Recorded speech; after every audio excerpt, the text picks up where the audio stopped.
welcome to our live table talk. And this is a good one today, isn't it, Gaz? What are we talking about? Not such a sweet subject. Ooh, it's that time of year. It is that time of year when there's something a bit scarier than the goblins and the goobly-goos outside. The goobly-goos? Is like ghosts and gremlins and maybe Well, that's yeah, a ghosts Welsh and gremlins. thing. Gobbledygoos, maybe it's Welsh. Isn't that a lolly? A sweet? Gobbledygoos. And the scary thing we're talking about is sugar and the impact of sugar, especially this time of year, on your health, on your kids' health.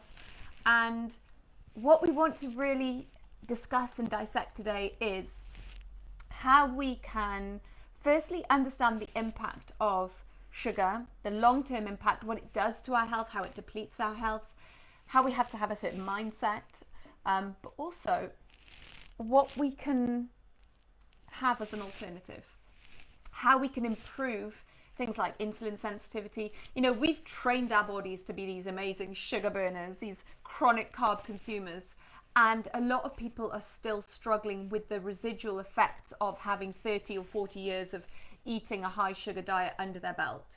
Well, it's Halloween. Halloween's coming up, and it's that time of year where companies make it okay for you to go and shop for a trolley full of sugar.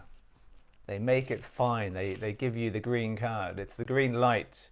You go into the supermarkets or even stores, and it's everywhere. You know, you've been bombarded with this, and they make you feel like it's okay to buy the stuff. And as parents as well, you kind of feel a bit guilty if you're not being involved with the whole trick or treat and sugar fest. I mean, we don't take the kids trick or treating because we feel it's even more cruel to take them trick-or-treating and then say, right, you're not having all of those big buckets of sweets. So instead we tend to do we dress up, we do our fancy dress outfits, and then we'll do a tea party. So we'll still put food out, party food. Last year we did spiders and cobwebs and things over the table, but we still did our usual food choices. So we put blocks of cubes of cheese, and we used the whole 80s cocktail sticks and cheese and pineapple and meat. So we still try and really celebrate the occasion, but without the bags and bags of sweets and sugar that are readily available. And it's difficult.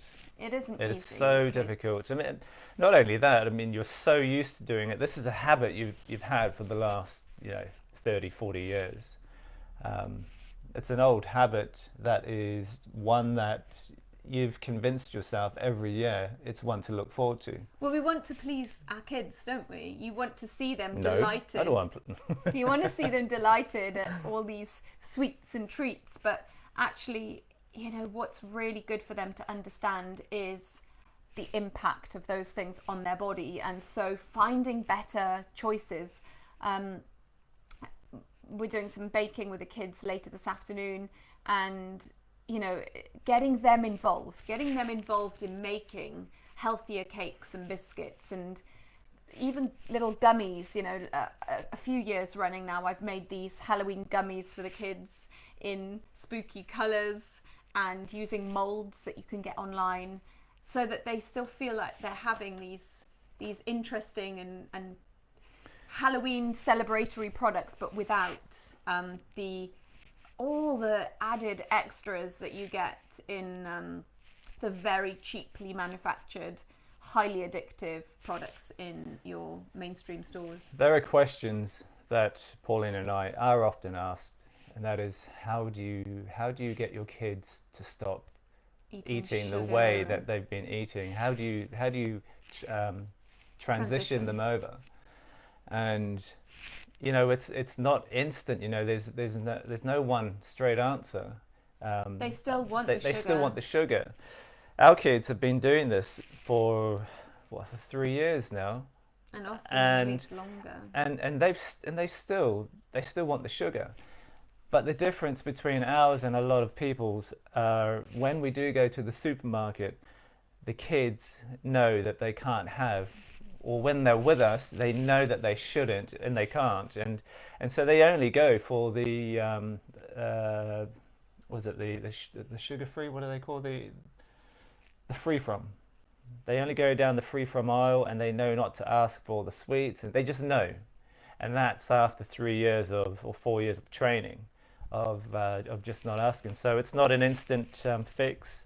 It's a compromise. It's a Kids, compromise. It's always a compromise, and I think it's really important to acknowledge that you don't want to dictate with children what they eat. And there's so much research around this area. It was a big part of my master's, actually, with how to create kids who are really responsible for their own diet.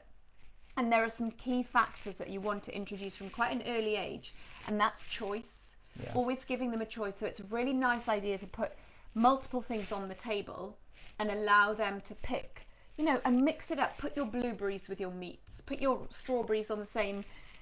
Don't think pudding and dinner, think meal, think selection of foods that they will choose. And children will always model. They'll model other children, and they'll model you as adults. So if they see time after time you choosing a certain food, it's going to make them much more willing to try these foods. That's right.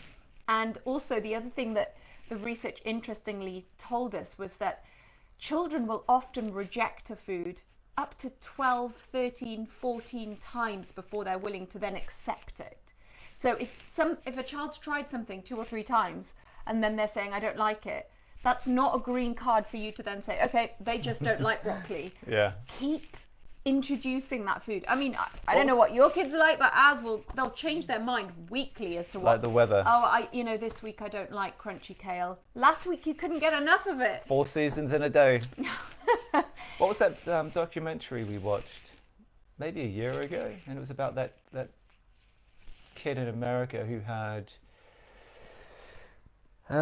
What did he have?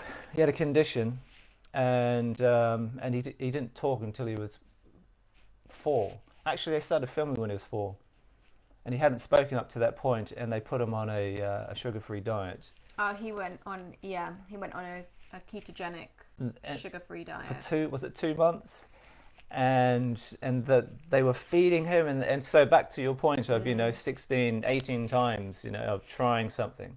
Well, this child, I mean, he was so stubborn. He was passionate about, I'm not eating that. But they persevered, didn't they? And they had a very good reason to persevere. Well, they had a lot of leverage in order to make change, but they persevered, and then they got to the point where this kid was eating vegetables, and they were so surprised, and he was eating all sorts of good, healthy food, and they couldn't believe it. But they persevered, and that's the point. And now this child, he started talking, and his mood changed completely. He was a different child. This child was having tantrums and full of anger, full of frustration. Yeah. Couldn't communicate anyway. What was he eating before that, though? Oh, he was eating like these crackers, these little goldfish crackers. I think they call them. So he was on a beige diet. He was on a very beige diet, very limited. Now, we know how important nutrients are for us as adults. For children, they're even more important, guys. I mean, mood-wise, children will struggle to concentrate, maintain a great mood, sleep well. Their nutrients are already being used for growth. They're already being used to build a brain and a body. Now, when they're on a high sugar diet, they are becoming depleted of nutrients, and they're already requiring these nutrients for growth. So things like mood and mental well-being, and the what the body would deem as non-essential, that gets left. So the body will use the nutrients it needs for growth and for repair, and then everything else is kind of secondary. So it's kind of stored away somewhere in the body. They're just depleted. Your body is depleted of B vitamins when you're eating a high carb, high sugar diet, of zinc, of magnesium. So all of these things that help us to thrive, not just survive. So blood, our blood sugar should remain. We should have about a teaspoon of blood sugar in our system at all times. That's the ideal for our body. 1 teaspoon of circulating blood sugar. It's not a lot, is it? It's not a lot. It's really not a lot. It's about 3 jelly babies. And the reason is because blood sugar is toxic. It damages our delicate tissues. It damages the nerves. It damages the parts of the brain. It damages our kidneys. It's really damaging, which is why when we go from being pre-diabetic or insulin resistant to diabetic, you start to see individuals develop things like pins and needles and tingling, and then damage to the optic nerve and visual issues. And where does that come from though, the tingling? The tingling comes from the nerves being damaged from the high levels of blood sugar. So you have 75% of individuals with insulin resistance are low in a very, very important B vitamin called thiamine. And B1, which is thiamine, helps to protect your delicate vascular tissue as well as your nerves. So as this becomes depleted, because it goes hand in hand with insulin resistance, this B1 deficiency, you start to see the high levels of blood sugar damaging the nerves. So you get a loss of sensation, a tingle. It's called peripheral neuropathy. So the feet and the toes. So the feet go first? Because they're furthest away from the heart and they are the small vessels. And over time, the tissue dies because it has no oxygen, it has no blood supply, and then it breaks down. So you start getting these ulcers and this damage to the tissue. And that's the part that you can see and feel. There's an awful lot of damage that's going on inside. And when you get insulin resistance, so insulin resistance is the sort of stage before diabetes. And it's the stage where the body is literally crying out to you, I'm struggling. You're giving me too much sugar by way of high carbs. And this glucose, this blood sugar, it can't go anywhere. So ordinarily, you'd have your 1 teaspoon of circulating blood sugar, you'd eat something, and your blood sugars would start to go up. Now, those blood sugars have to come down. So insulin's job is to bring those blood sugars down. Insulin is a very, very important hormone for regulating our blood sugar. So it brings the blood sugar down and it tells your body to do one of 3 things. Give it to the cells of the body to use to make energy. So your cells have all these insulin receptors that will take the blood sugar in, and it also takes in the nutrients into the cell at the same time. So your body then uses that blood sugar, the glucose, with oxygen to make ATP, which is energy. That's one thing. The second thing is it'll store it as glycogen, the body's stored form of sugar, stored form of glucose, and that's stored in your liver and your muscles. And the third thing it does with glucose is it turns it into body fat or liver fat. And this tends to be belly fat, visceral fat, which produces inflammation. So if you have, some glucose, then your body mops it up, the insulin deals with it, sends it into the cells, and the cells use it for energy. Now, a lot of people have this misconception that glucose is our body's preferred form of energy. It's our preferred form of fuel to make energy. Hence the chocolate bars and the energy drinks, the sugar high, the sugar hit. Hence the food pyramid saying we need 5 to 7 portions of carbohydrates a day to give us energy. Well, I think 90% of the public would use that. They're none the wiser, would use a chocolate bar. I just need a pick-me-up or an energy drink, not realizing what it actually is. Yeah, I think that is one step further though than people believing things like oats are good for energy. Yeah. And brown bread and rice, those things that are a little bit... I was guilty of that. I think most people know that a chocolate bar is not good for you, but a lot of people still don't understand that an oat-based porridge or... So give us an example. Okay, so we're talking about blood sugars. I have some crackers here because I want to demonstrate the difference between high sugar and low sugar. So your typical oatcakes, now these are gluten-free. The kids like these. We don't eat these because they're far too high in carbs for us, but the kids don't have cane sugar and sweets and chocolate bars, so we give them oatcakes as and when they fancy them with some of their cheese and whatnot.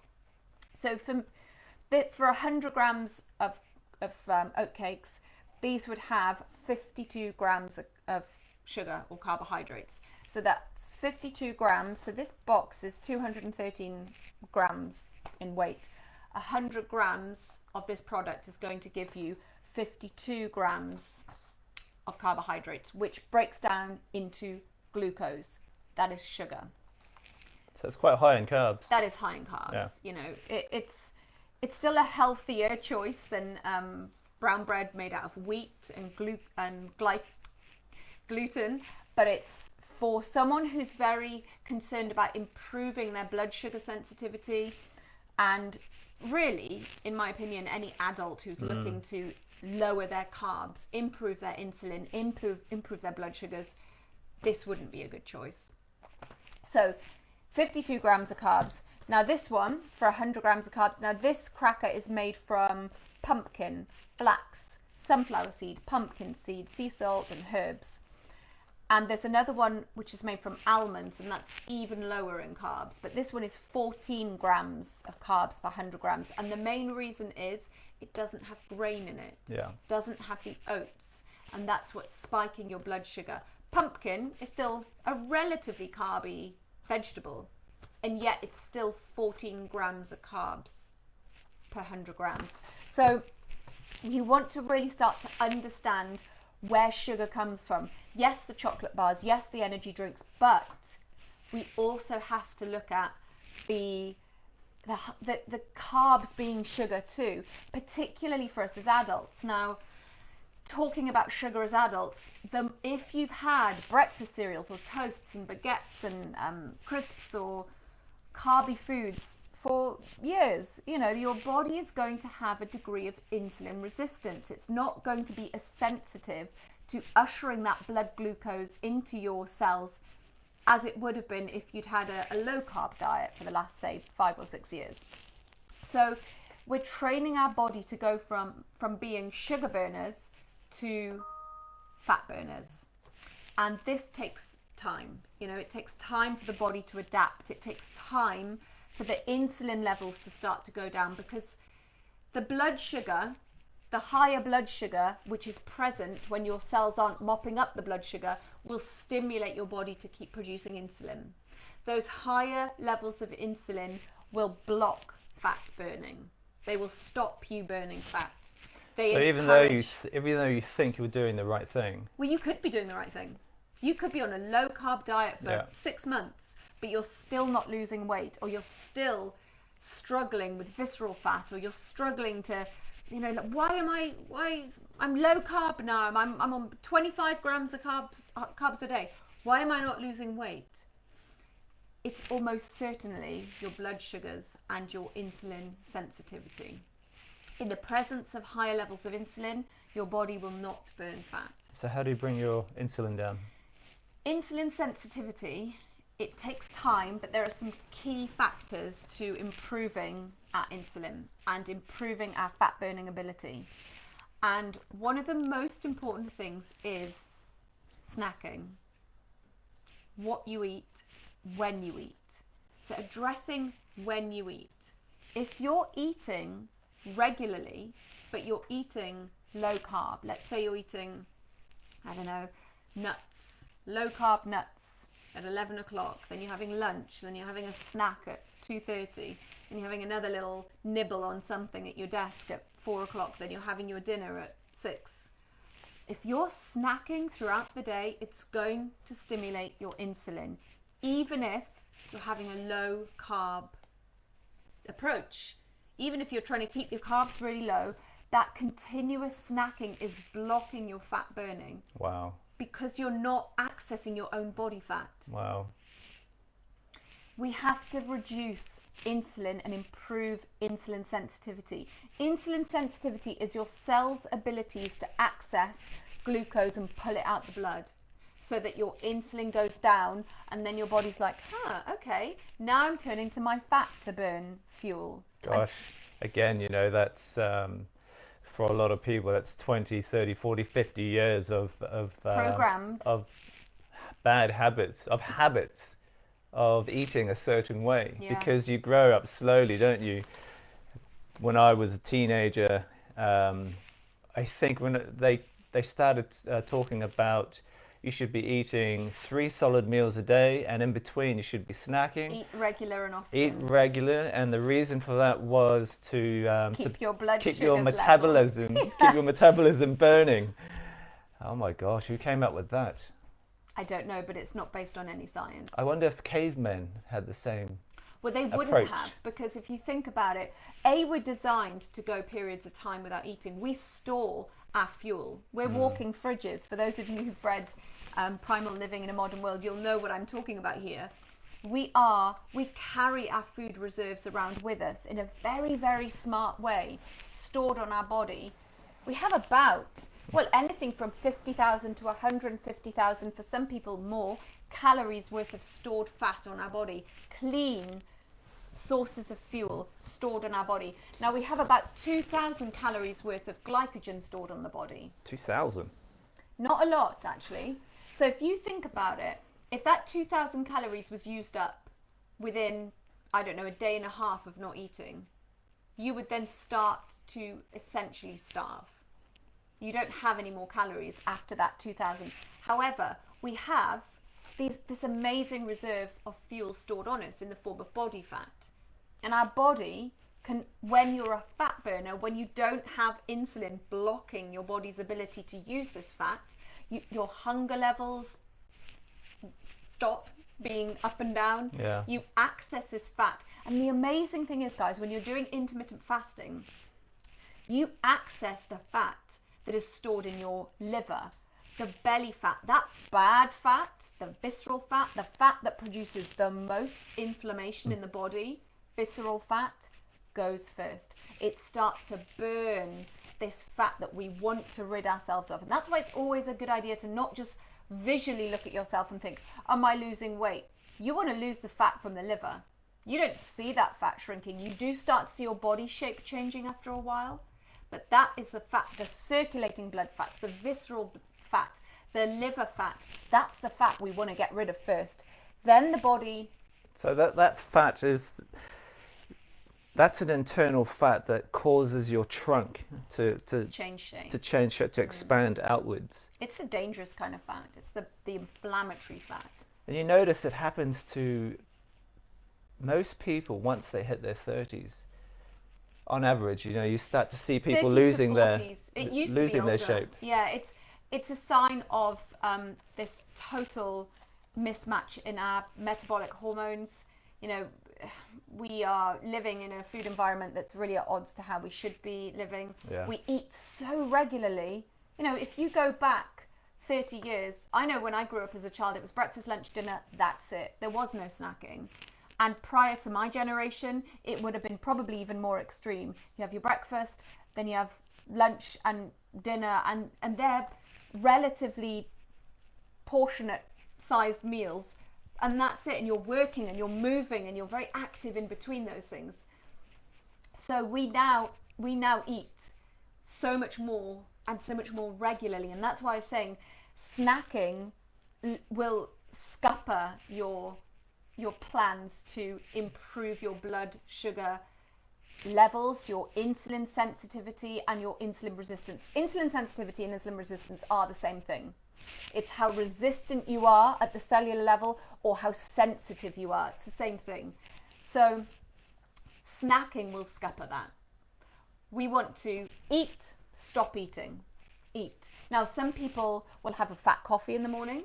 So you're really, you're not having any kind of blood sugar spike there. Yeah. Then they'll have... Fat coffee is Americano. For me, it's 50 grams of grass-fed butter, 3 scoops of collagen, a scoop of lion's mane mushroom, and obviously a pinch of salt. Yeah, you have to have the salt. Is there anything? Oh, an MCT. And mine is a little different. I don't take the coffee.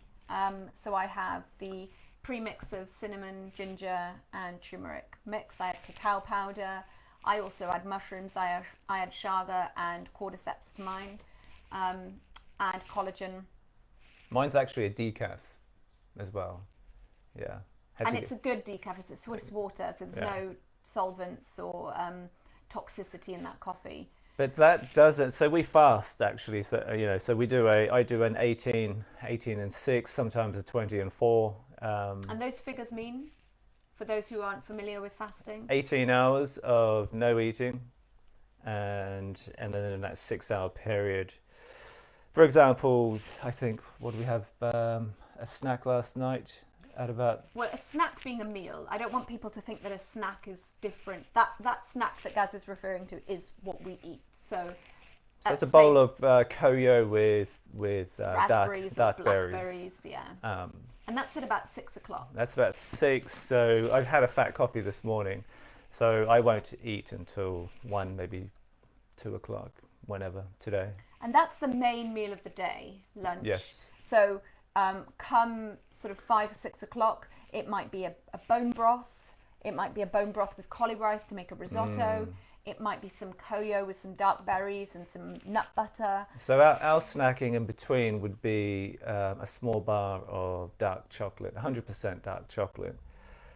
But that consists mainly of fat. So would that have, what kind of response would that have on our insulin? It would affect it if you have insulin resistance.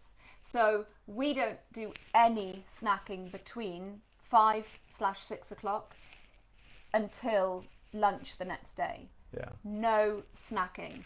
And you might think to yourself, that's crazy talk, or I could never do that. But the thing is, I've been doing this now since we opened, since So and Arrow started, and I'm never hungry. I know it's crazy, but I'm never hungry, and now I'm used to it. But when I first transitioned over, it was odd because my brain was telling me at the time to eat, because you always eat at this time of the day, 10:30 being that time of the day. You always eat. You're always having a snack. You always and that's after a big breakfast, So my brain was a bit out of sync with my body, because my body also is saying, you're not hungry. You don't need to eat.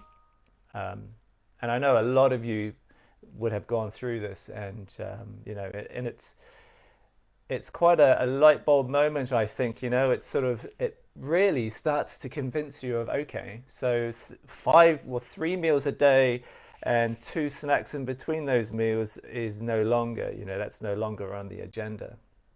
It doesn't have to be that way. So you start cutting down. But back to the fat coffees, you may think, well, does that not break your fast? Well, no, it doesn't break your fast because it's fat. Am I right in saying that? Yeah. So fat doesn't break your fast. It doesn't spike your blood sugar levels. So you're really, again, you're training your body to start to lower. Insulin resistance is really your body's self-defense. It's its reaction to the high sugars that you've been consuming.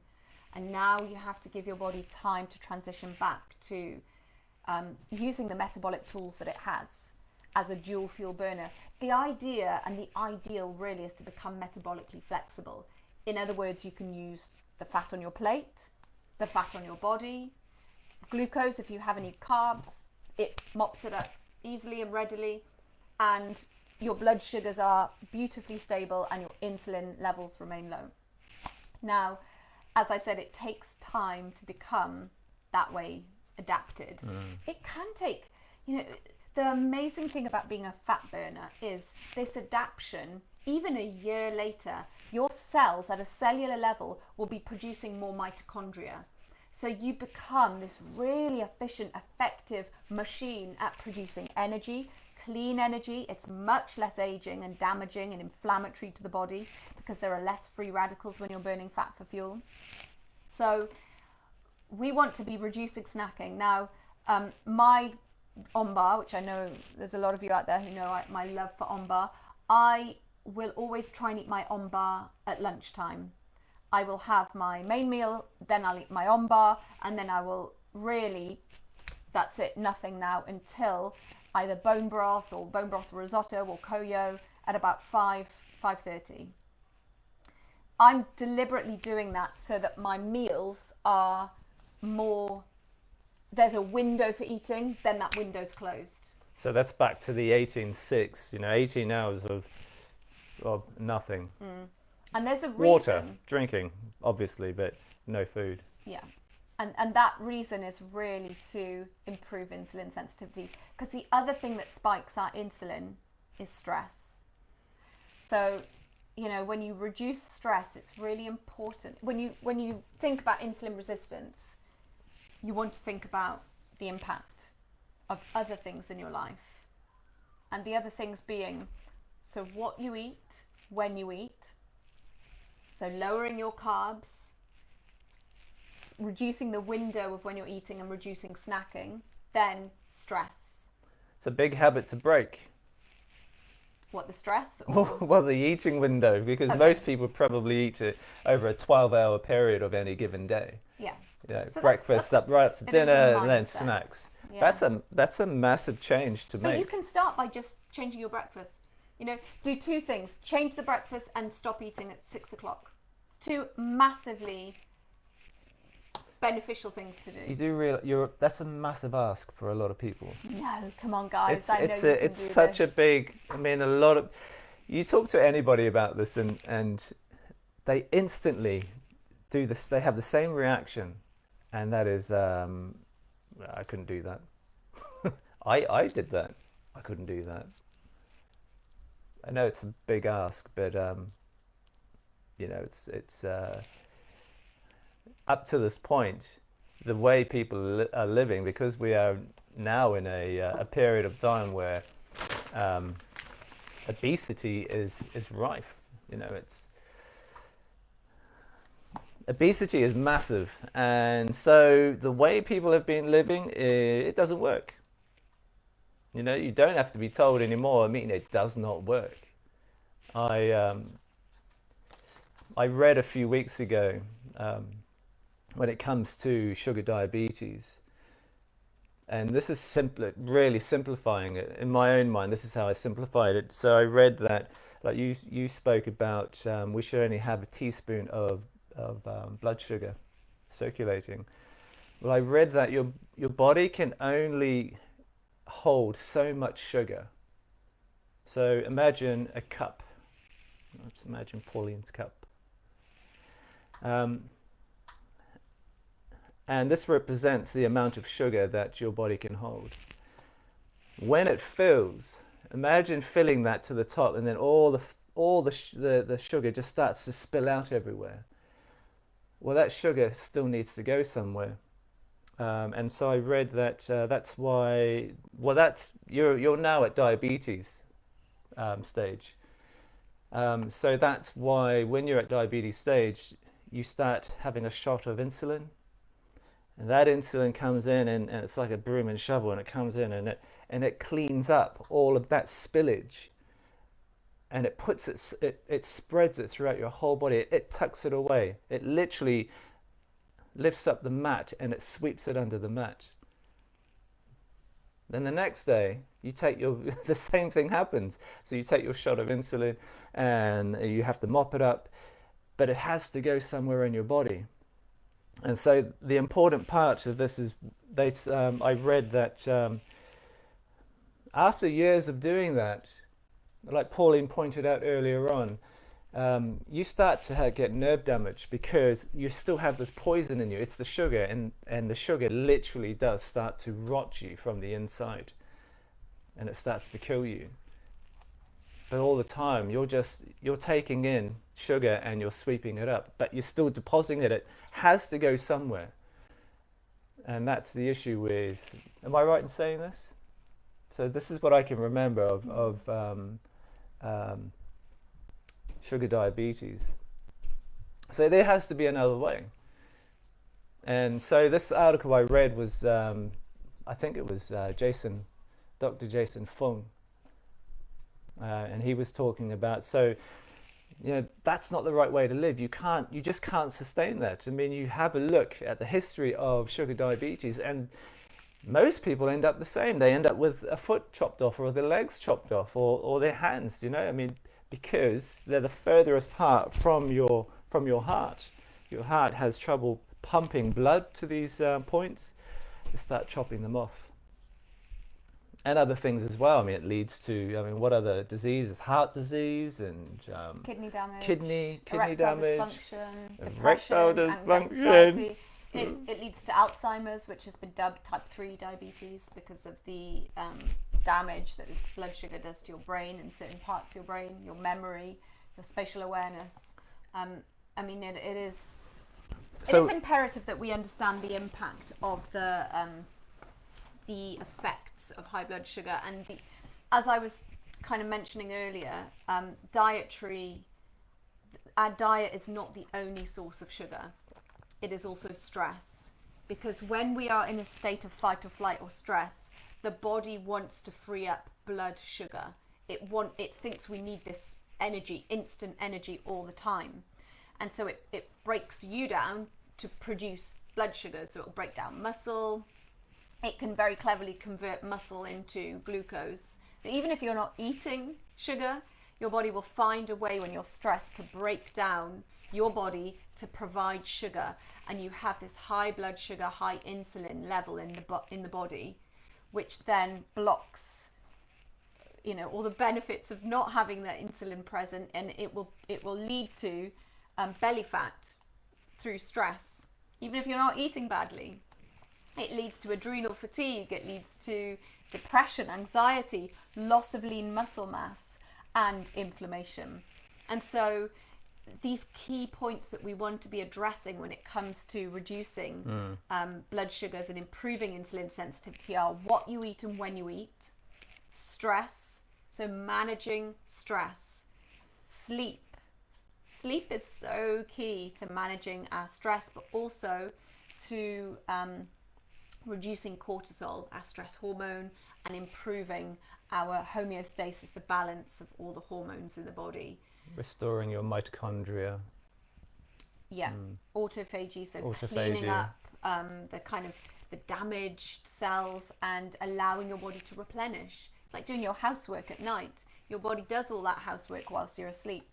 But if you're not getting deep sleep, people sleep, but there is a deep sleep syndrome going around where we're not getting deep sleep. How do you sleep?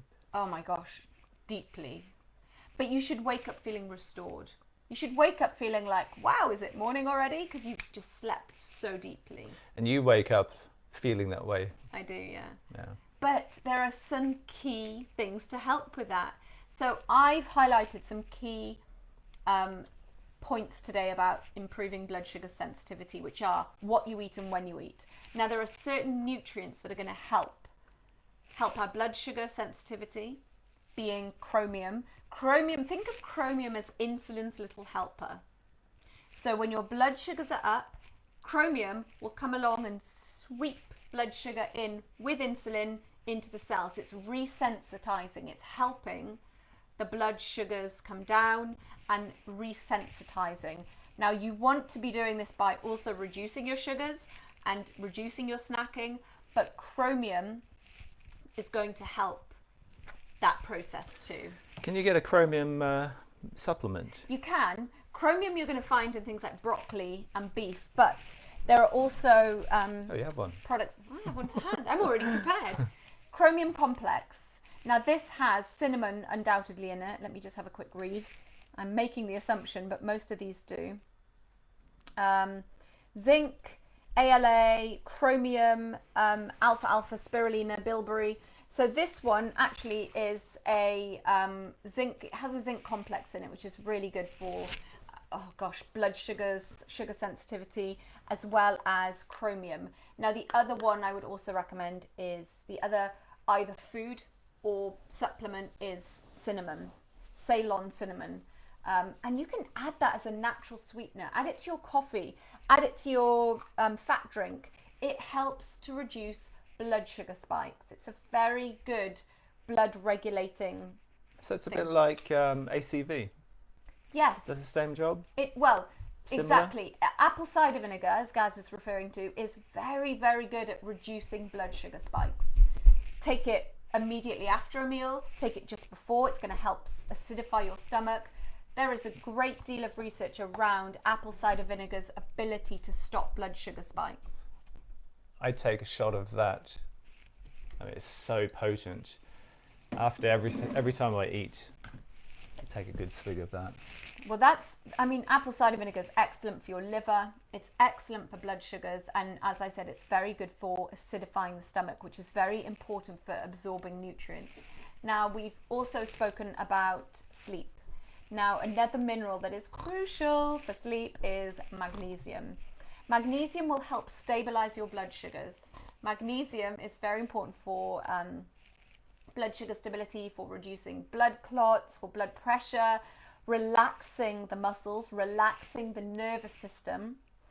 And What vegetables do you get magnesium in? greens. Okay. Yeah, Like kale. Kale, Broccoli. spinach, greens. Yeah. You know, your green leafy vegetables are very rich in magnesium. We do supplement magnesium. We do. I mean, I love dehydrated kale, but I also supplement magnesium because I feel it's so important for sleep and mental well-being and relaxation and blood sugar stability. There are a number of reasons why magnesium is so important. You get different types of magnesium. Magnesium citrate is incredibly good for gut health and healing leaky gut. I like the potassium magnesium citrate. I also like this magnesium, which is called Smooth Mag, and you have B6 present in here as well. Now this, if you're struggling to sleep, guys, if you're struggling with nervous tension and you just need your muscles to relax, if you get backache and neck ache well, you might not, but a lot of people do, and this product is excellent for just helping your body to physically relax. It helps you to mentally relax, and it will improve your blood sugars. So a scoop of this with some water. I take mine in sparkling water. You'll see the slightly murky looking water here. That's a magnesium water drink. And what does it taste like? It tastes kind of nothing really. It tastes of a mineral water. You know, I mix my waters up. Sometimes I put life powder in, which is a green powder, very green powder. It has chlorophyll from spirulina and wheatgrass juice and all these things in that powder. Sometimes I'll add that to my magnesium water. It doesn't make you sleepy, but it does help you sleep at night. So it is a great aid for those looking to improve sleep, which will lower cortisol, which will improve fat burning, which will improve gut health, which will reduce inflammation. There are a number of reasons why we need sleep, and we need particularly those sleep minerals at the moment with the stress and especially with the current climate of, you know, stress and uncertainty going on. Yeah. So magnesium. Stop watching the news. Get rid of the newspaper. That causes a lot of stress. It does cause a lot of stress. So it's finding those things that we can help our and body that's free. Tackle. If you stop watching the news. Does sugar cause stress? Yes, it does. It causes a huge amount of stress. Okay, you're being sarcastic. I'm not actually. I'm just. No, actually, tell us. Yeah. Well, sugar does cause stress because it's inflammatory. First of all, the body, when you're burning sugar for fuel, you have a huge amount of byproduct called free radicals, which bombard our cells, our DNA. Free radicals are damaging cells. It reduces glutathione, which is our body's master antioxidant.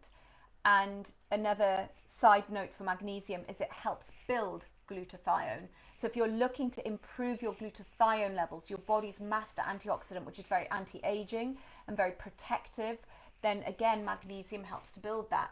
Now, there's been some really interesting research on glutathione and COVID outcomes, to the point where some functional medics and alternative doctors are using IV glutathione. So wow.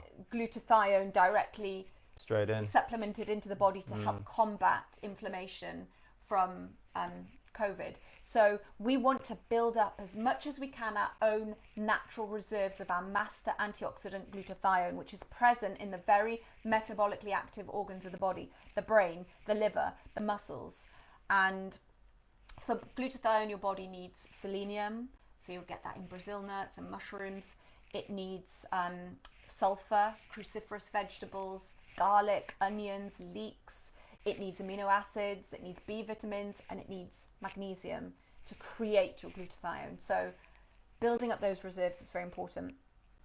D3, very, very important for inflammation, for especially this time of year, guys, when we're not getting much sunshine. So I mentioned the things that are very important for improving our insulin resistance. So inflammation is a very important part of creating balance and homeostasis in the body. Omega-3s are going to help create less inflammation in the body, particularly wild fatty fish, fish oils, grass-fed products, as well as D3. And D3 is, it's so important. It's very important for your immune system. It's very antiviral. Vitamin D is so important for your immune system that viruses will compete to block your vitamin D receptors so that they can take over the body. Viruses are smart, but we need to be smarter. Take your D3s. Yes, and I particularly like Terra Nova because what they do is they add in magni-food. So instead of putting an iron or a trace mineral or something into a capsule full of a nothing carrier, they use food products as the carrier to synergistically help you access more bioavailability from that product. So for example, in here they've put shiitake. Shiitake mushrooms are amazing. They've put coriander leaf, fresh, freeze-dried. They get their botanicals and their herbs from a biodynamic organic farm, 80 acres of these amazing pasture in America. So they are very protected, this particular part of land. And as soon as they're picked, they're freeze-dried. Wow. So it retains all of that amazing nutrition. So there's coriander leaf, spirulina, and pumpkin seed. So this is an amazing product for really helping to provide you with the D3 from the mushroom, but also the addition of the pumpkin seed and the spirulina. So you're getting that plus. And how many of those? Well, this is 2,000. This is 1,000. So how many milligrams should we be taking a day? Personally, I would always be looking to achieve at least 2,000 IU, and I would say even more if you're looking to build up. So for someone who's perimenopausal or menopausal, you might want 3,000. Okay. Even 4. If you're ill, you're fighting an illness, you have a chronic illness, you have chronic fatigue, you have fibromyalgia, you have systemic inflammation and autoimmune condition, take a bit more. Our kids get 2,000 a day, so either 1 2,000 capsule or 2 1,000s. I take between 2,000 to 3,000 IU a day. It's for me, there are so many conditions that are correlated with low levels of vitamin D. It's a very potent, it almost acts like an antibiotic in your blood, a natural antibiotic chowing down and like Pac-Man going through, cleaning up what shouldn't be in there. Wow.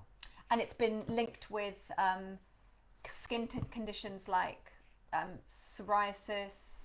Linked as in it's a good thing, it helps. Low levels are linked with eczema and acne and skin conditions that are a result of the body being in this inflamed state. So it's a very potent anti-inflammatory. Leaky gut. It doesn't even have to be sugar, leaky gut. But sugar, leaky gut, gluten. Yeah. So D3 bombarded. And then omega-3s again are on my kind of hit list for improving overall inflammation in the body. So this time of year, I mean, it is literally sugar season. It is sugar season. Sugar season is knocking at the door. Halloween starts it off. Then Christmas, and then New Year's, and then Easter. Oh no, Valentine's.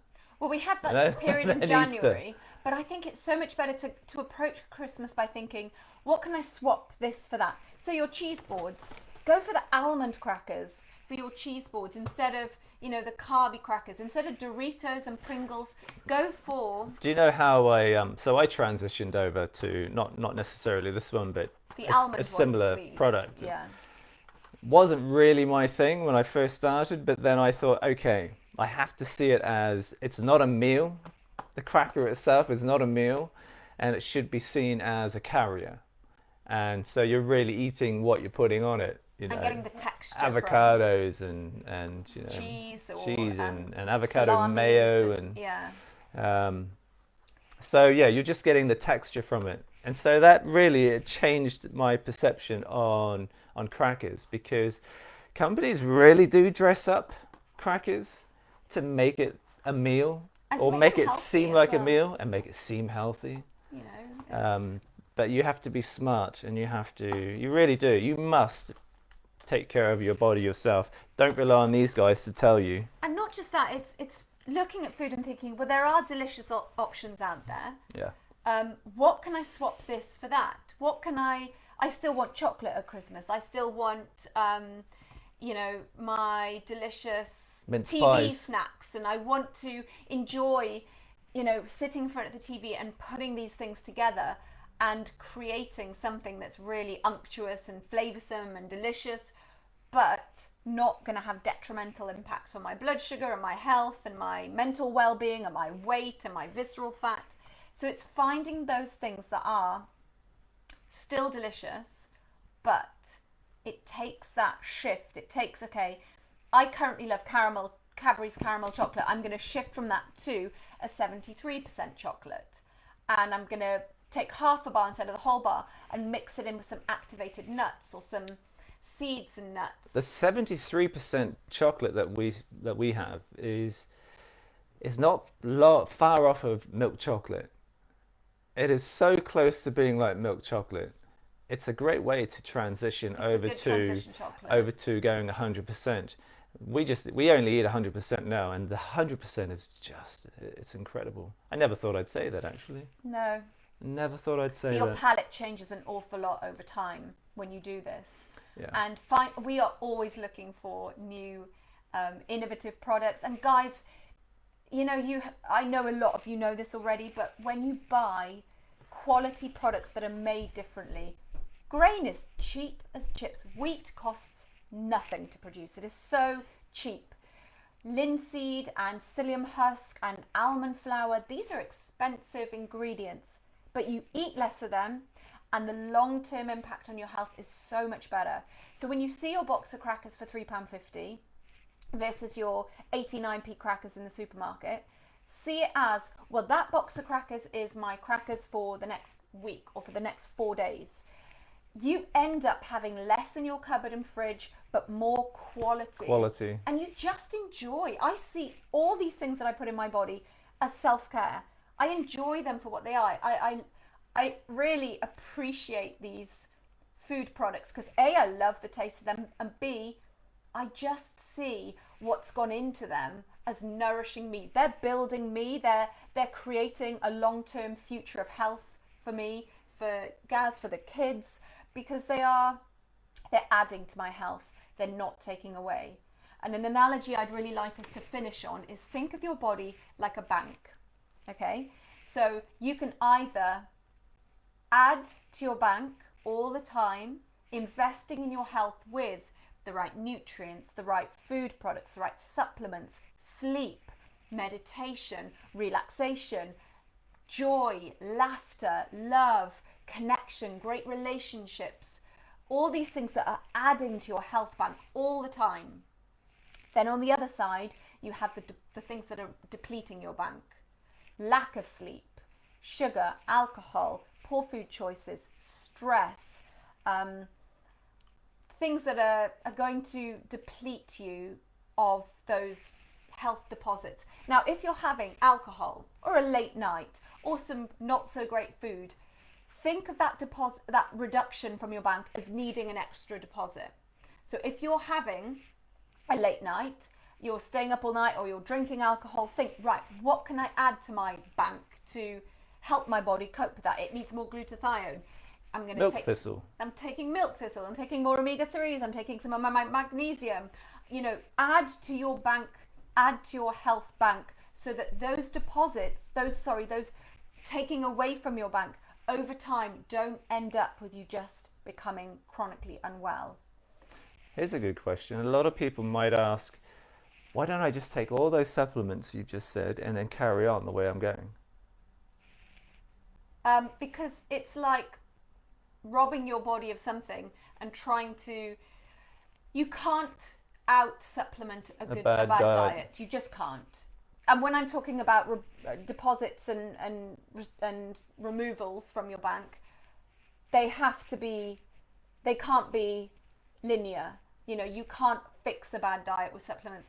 You can help and you'll survive, but you won't thrive, guys. You won't access that amazing good health that we all innately are born with. And you're aging too, aren't you? You're aging and you'll never be 30 again.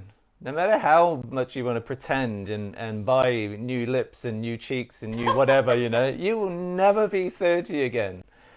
So I think it's important to accept your age and grow with your age. You'll never be 30 again, but you can be 40 again. You can be 50 again in terms of energy. I have more energy now in my 40s than I did in my 20s. I have better health now in my 40s than I did in my 20s because I am much more mindful of what I put into my body and how I look after my body, the relationship I have with myself, the love I give myself, the self-care I have, and my life experience is so much richer as a result of that. Yeah.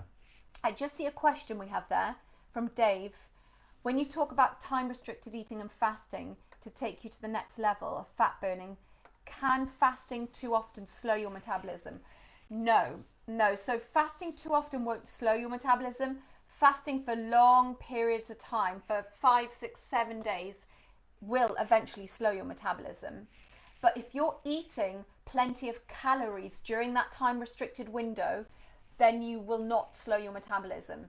If you were to reduce your calories and restrict your eating, you could slow your metabolism. That's why you do not want to restrict your calories.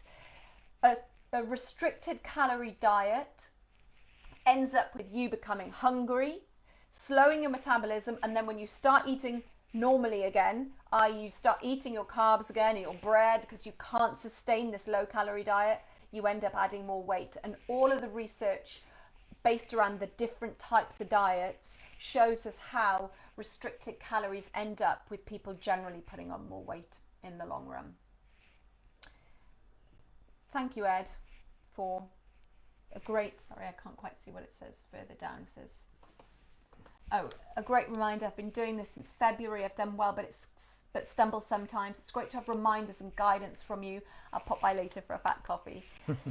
It is good to have that reminder, guys, because you will never... You're trying to break 40 years of bad habits, you know.